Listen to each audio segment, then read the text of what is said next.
मोखाडा तालुक्यातील शेकडो कार्यकर्त्यांचा बहुजन विकास आघाडीत जाहीर प्रवेश। मोखाडा तालुक्यातील शेकडो आदिवासी बहुजन समाजातील कार्यकर्त्यांनी बहुजन विकास आघाडी या पक्षात जाहीर प्रवेश केलाय। यात मोठ्या प्रमाणात सामाजिक कार्यकर्ते व युवा कार्यकर्ते आहेत।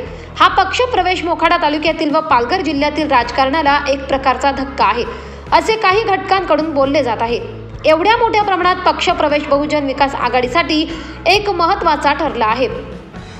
येणाऱ्या पुढील निवडणुकीत नक्कीच याचा फायदा हा पक्षाला होणार असून एक नवीन ताकद निर्माण झाली आहे।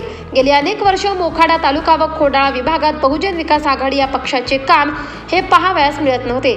यावेळी मात्र या पक्ष प्रवेशाने आता परत एकदा बहुजन विकास आघाडी ही मोखाडा तालुक्यासाठी एक महत्त्वाची भूमिका बजावणार हे नक्कीच यातून दिसून येईल।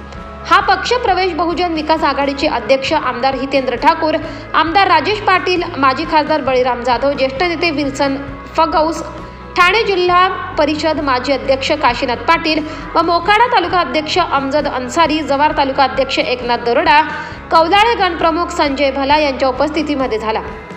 यावेळी मोखाडा तालुक्यातील सामाजिक कार्यकर्ते रमेश बोटे यांची उपतालुका प्रमुखपदी नियुक्ती करण्यात आली, तर जनार्दन पाटील यांची खोडाळा विभाग गणप्रमुखपदी नियुक्ती करण्यात आली। तसेच अंकुश बोटे, सायदे गणप्रमुख गणेश वाघ, अनंता गवारी, तुकाराम झोले, अनिल सारकते, सूरज गांगड व शेकडो नरेश केशव पाडेकर उपाध्यक्ष खोडाळा गण, दिनेश ठोंबरे कार्याध्यक्ष खोडाळा, रवी गंगाराम मुकणे कार्याध्यक्ष सायदे गण, प्रकाश उंबरसाडे उपाध्यक्ष, चंदर बोटे आदिवासी आघाडी तालुका अध्यक्ष मोखाडा संतोष बोटे, शाखा प्रमुख काष्टी रघुनाथ पादीर, खोडाळा गट संघटक कैलास पाटील, सायदे ग संघटक कार्यकर्त्यांनी बहुजन विकास आघाडीमध्ये जाहीर प्रवेश केला आहे।